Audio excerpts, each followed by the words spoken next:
Hello everyone, I'm Slow Rider, this is my world, welcome one and all. I'm throwing in this, well, it's going to be a quick video, it's not really now. But I did have another video planned for this weekend, and, well, news breaking this week, I decided to do this one instead. So, yeah, I am very partial to Formula One, as you may have picked up in previous videos, or at least I was. And this week, the FIA, who are the Motorsports Council, basically, and they're not the World Motorsports Council, but they're one of the bigger ones anyway. They're the ones who administer Formula One and some other sports.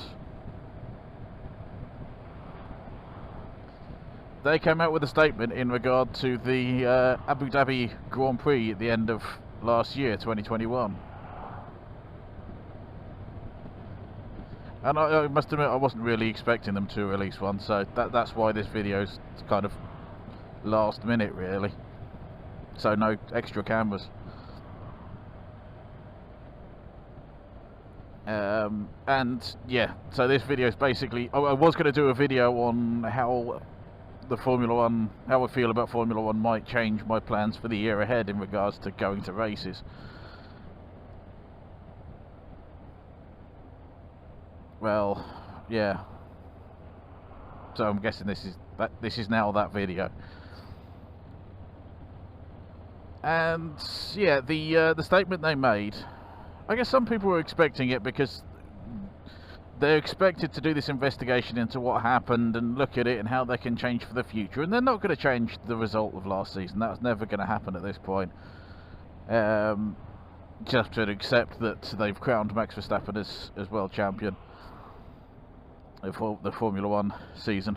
But they put out this statement that basically they're looking into it, and they've got a meeting coming up in February, and in that meeting they will dedicate the entire day to talking about the rules around the safety car.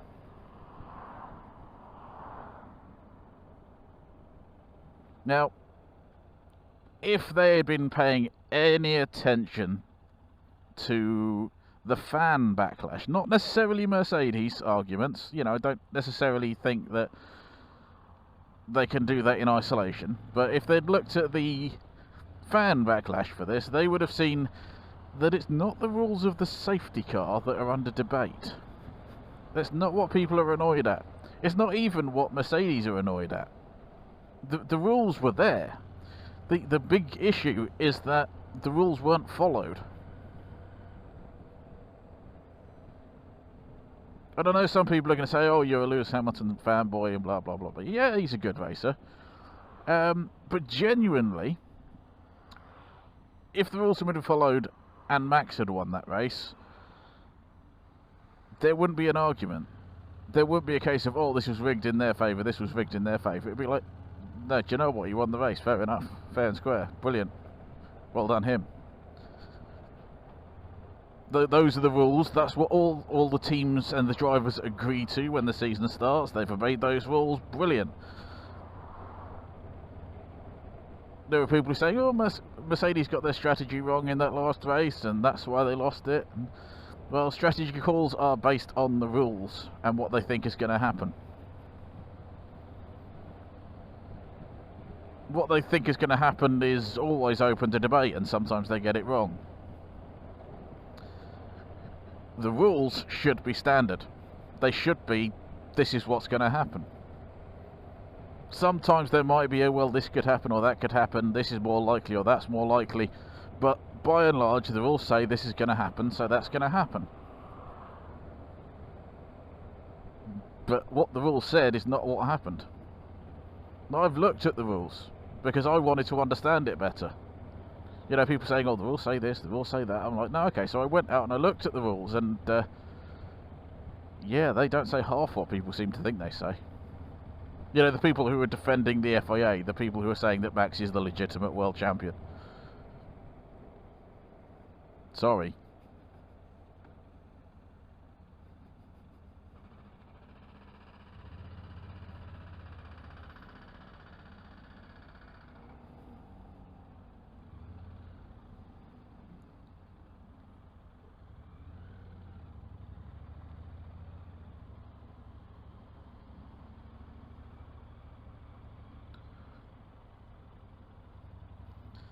did not expect this.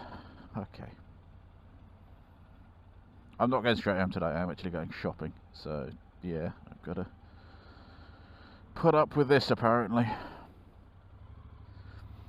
Anyway, so it doesn't look like they're actually going to investigate the decisions made by, well, anyone really, but particularly the race director, Michael Massey. They're not going to do it. That's how it looks. And if that is the case, there's no point following the sport anymore, because it doesn't matter how they change the rules. If it's believed, if general consensus and opinion is that the race director could just make things up as he goes along, which is essentially what they're currently saying, what's the point?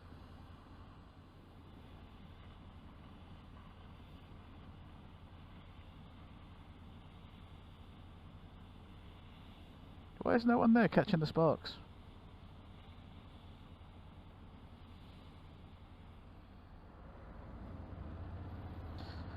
So, yeah, I mean, I was going to do this whole long video about here are the rules, and here's what they broke, and here's what they didn't, and this is why I have mixed feelings about the whole thing,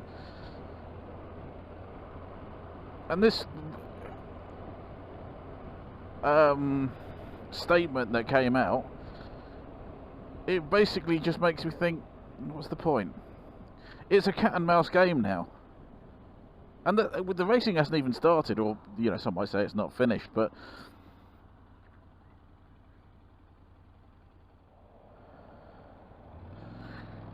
there's a part to this that's media spun, which is that Lewis Hamilton hasn't come out and said that he is definitely racing next season. He hasn't come out and said that he is definitely going to be there. He's been silent, and I think it's probably because everything's going on that he is being silent, but whatever. Me talking about it probably doesn't help. Anyway,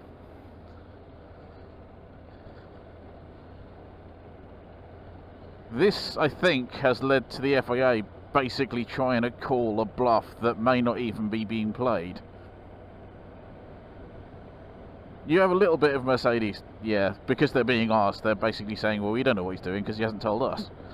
I mean, they could say that, well, he's got a contract for next season, but then Rosberg did the same. But then Rosberg had a contract for the following season, so who knows? You know, they could perhaps have dealt with it that way, I don't know. Anyway, so there is this rumour going round that Lewis Hamilton may not return next season, and it may be all dependent on what the FIA actually says. You know, if the FIA says, oh yeah, we're looking into this, we're going to deal with it, this is going to change, that's going to change, the other's going to change, it's all be done well before the season starts, then Lewis will go, yeah, sure, no, I'll come back. If they say, no, it's tough, that's just the rules the way they are, you know, he's going to go, what's the point, and then leave. That's the theory that's going around. And so I think this response from the FIA is basically calling his bluff and saying, well, you know, we'll decide by the start of the season. Because their date for rubber stamping it all, any changes they choose to make, their date for doing that is the first day of the new season. After all the testing's done, I think. March 18th, I think it was, they said. First day of the new season. Yeah, we'll rubber stamp it then. So Lewis would have to have made up his mind before then as to what he's doing.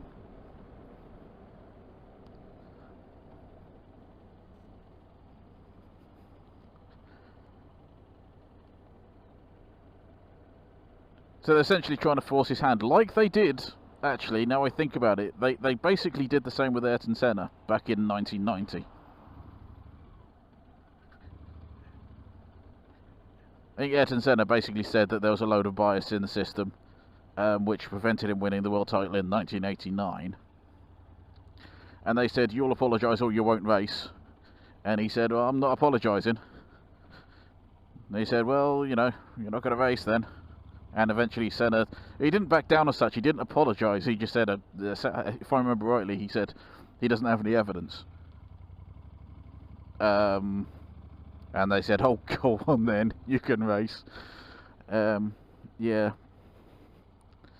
Anyway, I'm going to go do some shopping.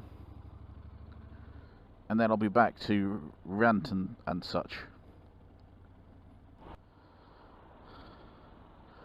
So, if I've come out shopping, I've completely forgotten where I was in the topic.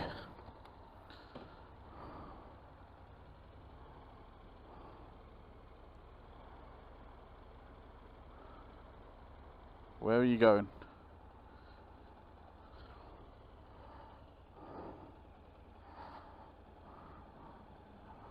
Okay. Yeah, so playing the bluff can occasionally work, but it's a dangerous game on this one because, well, in my opinion, because people aren't angry at Max, they're not angry at Lewis, they're not angry at other fans, and if the FIA actually pulled their finger out and addressed the problem, they wouldn't be angry at the FIA.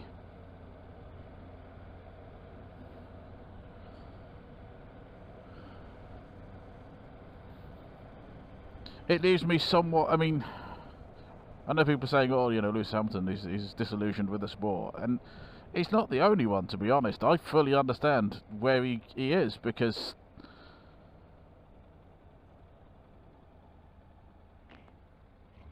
this is, you know, people say, oh, it's the first time he's lost against an opponent who isn't his teammate, meaning Rosberg, because that's all I can think of, because they can't think that back that far. And sometimes they say, oh, you know, it's the first time he's lost to someone who's not his teammate whilst he's been at Mercedes. Just to try and clarify that Raikkonen doesn't count for that either. You know, because Raikkonen beat him in 2007 by a point.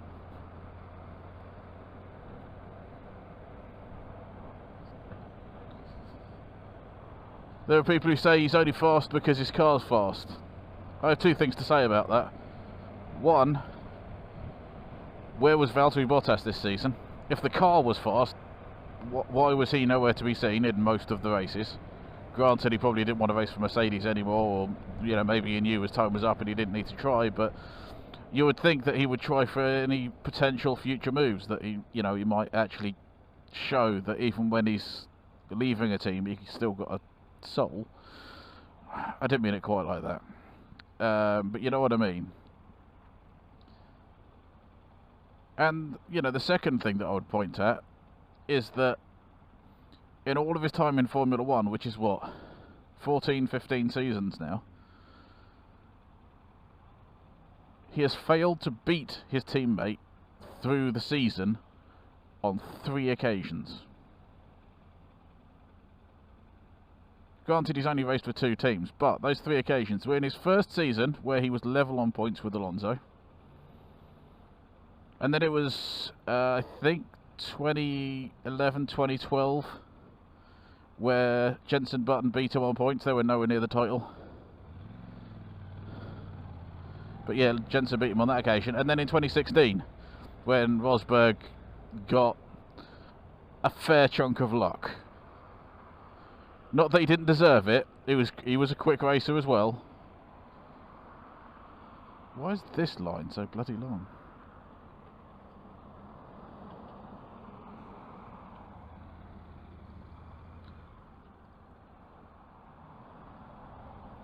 Oh, I see, a lane closes.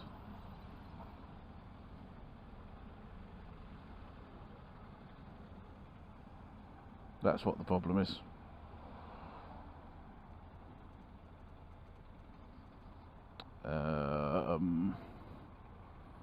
As I don't want to go down the side of a lorry. Or at least not that side of a lorry. Let's skip down this side.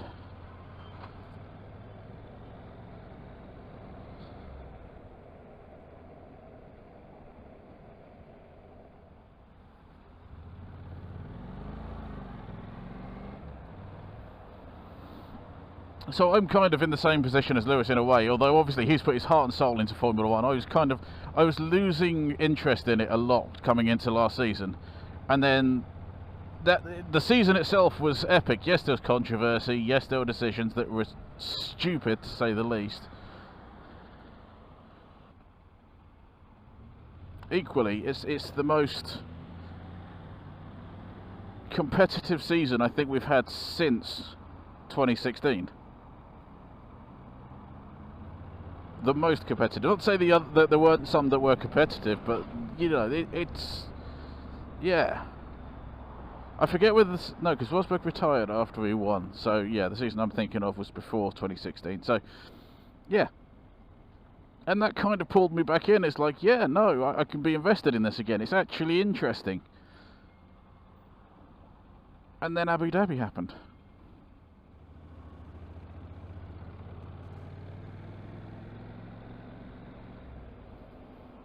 Sometimes I hate Manchester. Have to be a little bit careful because people are dicks.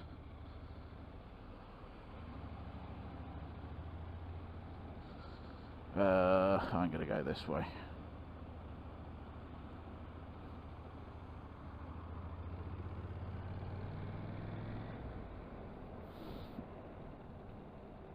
Yeah, so once again, I'm finding myself in this position of... I don't know why you changed lanes. I really don't.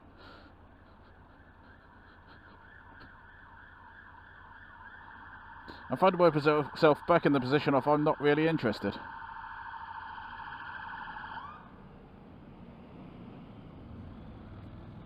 I really don't want to invest my time in a sport that's turning into WWE. No, the WWE of motorsport. Because you can't have an entire season but 2 laps where you've got one set of rules, and then at the very end, with no one's agreement or consultation, the rules change.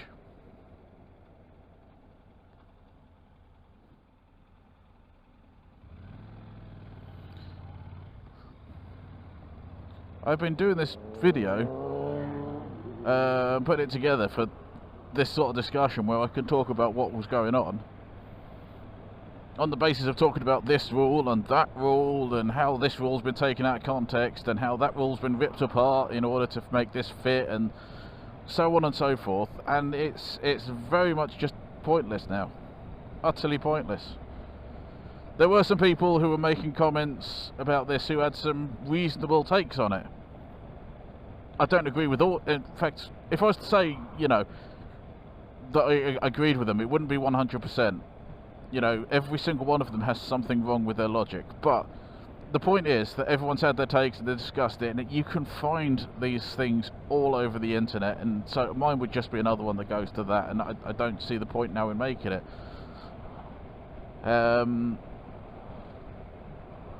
But one of the things I was going to know is everyone talks about how the race director can overrule the rule book just when he feels like it, because there's one rule. For those who want to look it up, 15.3. One rule that says he can. And if you're really lucky, I'll have bothered to make a graphic and I'll put it up here. You know, sort of showing what it actually says and what people say it says. But ultimately, it doesn't matter what that rule says, because the person in charge, the race director, didn't actually use that rule. Didn't say that that's why he did what he did. At all. And if that was his thought, if that was the rule, if that's the way the rule was meant to be read, that's the first thing he would have said. I can overrule. Never mentioned it. According to the steward's report of the race, he never mentioned it. And that's the most convincing argument there is for he can do what he wants, and he didn't even bother mentioning it.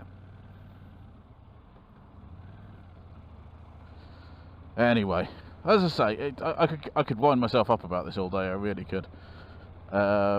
And that's what's so annoying about it, is that I do have that sort of passion of, I want to watch Formula 1 this season.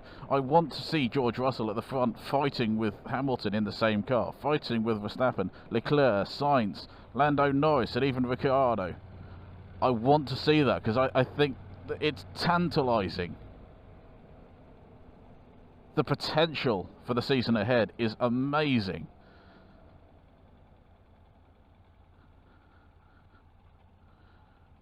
And I don't want to touch it with a 10-foot barge pole, because it's going to be a theatre.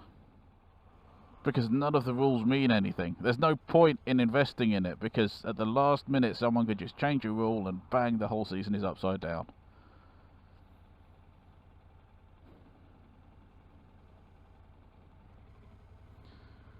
As it happens,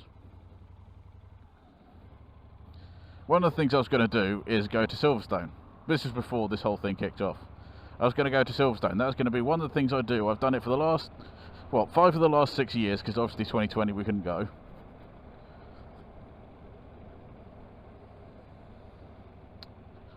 And yeah, so I was going to do that, and it was going to be great, and take in the atmosphere and watch another great race, because I think they've all been very good races at Silverstone. Even the one year we couldn't go had a good race in it.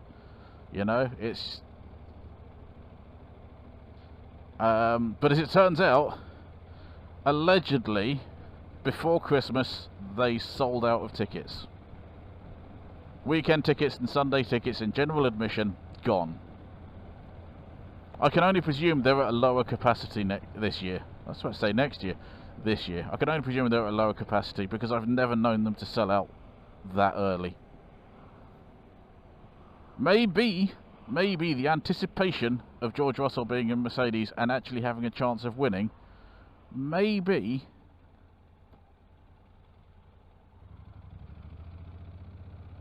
that has encouraged people to actually buy tickets early this year. I don't know, it's a theory on my part, but it's an entirely possible theory.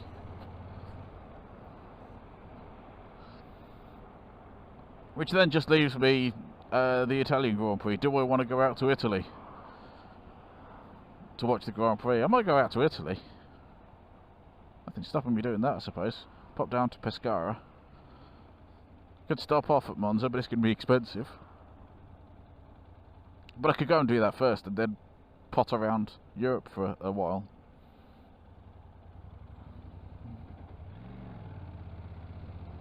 Could pot around Italy for 2 weeks. Who knows? But as it is, I have no interest in going to the Italian Grand Prix right now. I really don't. And it saddens me that I am thinking that. After the season we've had, and just 2 laps from the end, it's that all of that has fallen apart. It kind of annoys me as well. And as I say, the whole idea that if you challenge the fact that Max is world champion, well then you're a sour Lewis Hamilton fanboy.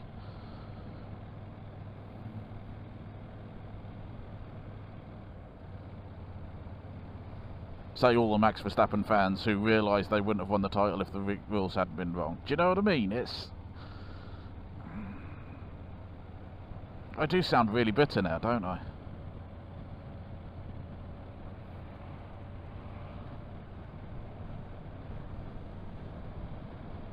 I genuinely think it will be sad for the sport if Lewis Hamilton is not racing next season, regardless of whether you like him or not. I mean, if you took Lewis Hamilton out of this season, you would basically have Max Verstappen romping to the title. And I'm sure there are plenty of commentators out there and Max Verstappen fans who would delight at the fact that Lewis Hamilton would have been in it, and that they would have an easy romp to the title, but it would just make for a really boring season.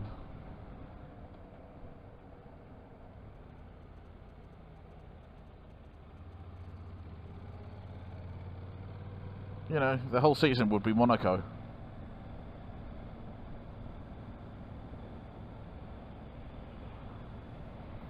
And that's what you're facing next season. Okay, I think George Russell, genuinely, I think George Russell will be quick in that Mercedes, but I have no real interest in following it. I guess I might keep an eye on the YouTube stuff, because I'm not paying for Sky for something I'm not really interested in.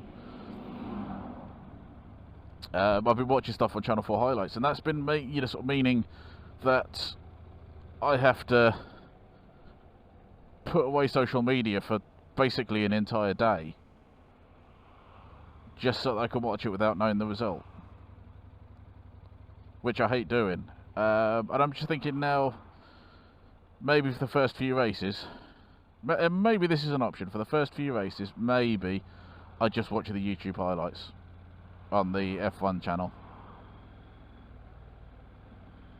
It's like 5 minutes of my day. I could do that. But I'm not even sure I have the interest in doing that, to be honest. It's... Yeah, that's...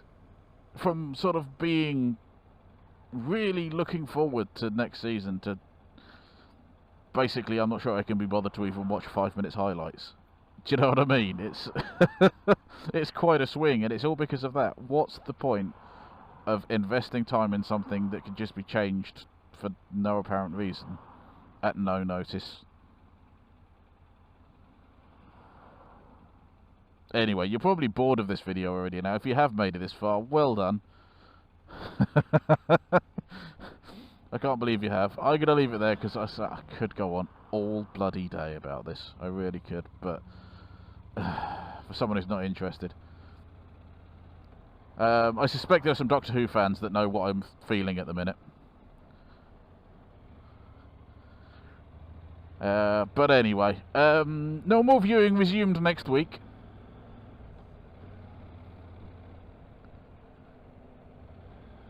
I shall see you in the next one. Remember, be good humans. Ta-ta for now.